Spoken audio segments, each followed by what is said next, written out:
Itinuturing na pambansang hayop ng Pilipinas ang kalabaw. Ito ang matalik na kaibigan ng mga magsasaka at masasabing ang pinakamahalagang hayop sa palayan.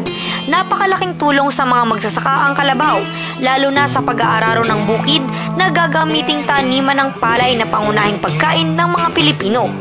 Ito rin ay ginagamit sa pagdadala ng mga produkto patungo sa pamilihang bayan at isa ring magandang pinagkukunan ng gatas at karne. Kumakain ito ng damo, dahon at iba pang mga gulay, kaya't sobrang masustansya at mayaman sa protina at iba pang mineral ang gatas nito na ginagawa ring keso at pastillas. Sa bayan ng General Trias, Cavite, ang kalabaw ay ang hayop na kinalakihan na ng mga tao dito. Kaya naman hindi sila papahuli sa paggawa ng pinaka-espesyal na gatas ng kalabaw. Ang kinalakihan dito sa General Trias ay panay kalabaw eh. Yung kanilang tawag doon, yung kanilang nakagisnaan na pag-ano ay kalabaw, hindi baka. Kasi mas malaki ang kita ng kalabaw kasi sa baka. May gatas. Hindi naman kasi uso dito ang gatas ng kalabaw ng baka. Tsaka actually ang pinipromote ngayon ng Philippine Carabao Center ay talagang maparami ang gatas ng kalabaw eh. Ano po ba yung difference nung Carabao milk sa cow's milk? Malaki ang diferensya ng sa fat content, sa protein content. Mas malaki ang diferensya sa kalabaw kasi sa baka. Direktang itinuturo ng Philippine Carabao Center ang proseso sa paggawa ng iba't ibang produkto na galing sa gatas nito. Isa na sa pinakapaboritong produkto ng marami ang pastillas, choco milk at ang kesong puti o rennet. Ang kasi nito doon sa obomasum ng baka. So, yun yung ginagawa para doon sa rennet. Tapos, kumbaga yun yung pinapowderize. Yung kinukuha po yung doon sa baka na yun, wala po ba yung parte na yun sa kalabaw? Pagkakalam ko meron din, kaya lang iba-iba kasing kumbaga, ang talaga nila is sa obomasum ng baka sila kumukuha. Yun ang mas preferred na ihalo. Bukod dito, gumagawa din sila ng yogurt, strawberry milk, keso sa dahon o tinatawag nilang kasilyo. Ang kesong puti ay gawa sa rennet na parte ng laman ng baka.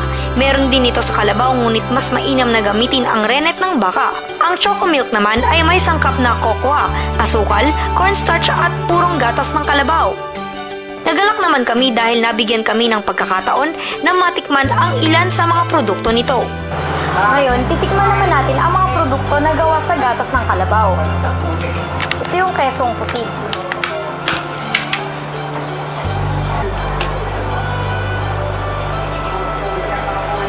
Sarap! Ngayon, tikman naman natin yung choco milk.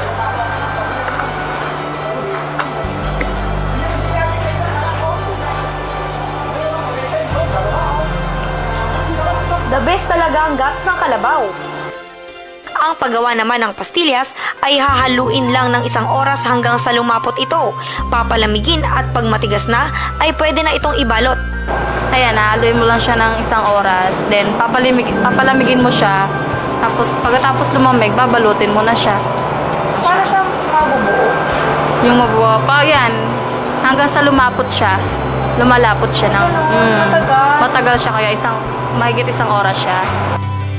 Ang dami ng gatas na nakukuha sa kalabaw ay depende sa lahi at depende rin sa laki nito. Ang purong gatas ng kalabaw ay tumatagal hanggang 1 buwan, ngunit kapag na-pasteurized na, tumatagal ito ng 1 linggo. Kaya't dapat ay agad itong inumin upang hindi masira. Meron, depende kasi sa breed ng kalabaw. Meron kasing kalabaw na native na 10 bottles lang, 5, 7, ganyan. Pero pagka yung may breed na kalabaw, nasa 20, 17, ganyan, bottles. Pag maganda yung lahi ng kalabaw mo, may possibility na mas marami yung gatas mo na nakukuha everyday. Pero po, naglalas po ito ng gano'ng katagal kapag hindi pa natitimpla? Pag hindi pa siya natitimpla, pwede siya ng 1 month na i-ano mo siya dyan. Okay siya ng 1 month. Pero pagka yung pasteurized na siya, 1 week lang yung fresh milk, 2 weeks yung keso. Yan pati yung choco milk, 2 weeks din. Kasilyo, 1 week din. Ayon sa Philippine Carabao Center ay hindi talaga pahuhuli ang kalidad ng gatas ng kalabaw sa mga imported milk mula sa Australia at New Zealand. nararapat lamang na pag-ibayuhin ang industriya ng mga produkto mula sa gatas ng kalabaw na hindi lang dagdag na pagkakakitaan kundi malaking tulong sa nutrisyon. At ito po si Kim Centeno, nag-uulat para sa Newslink Cavite.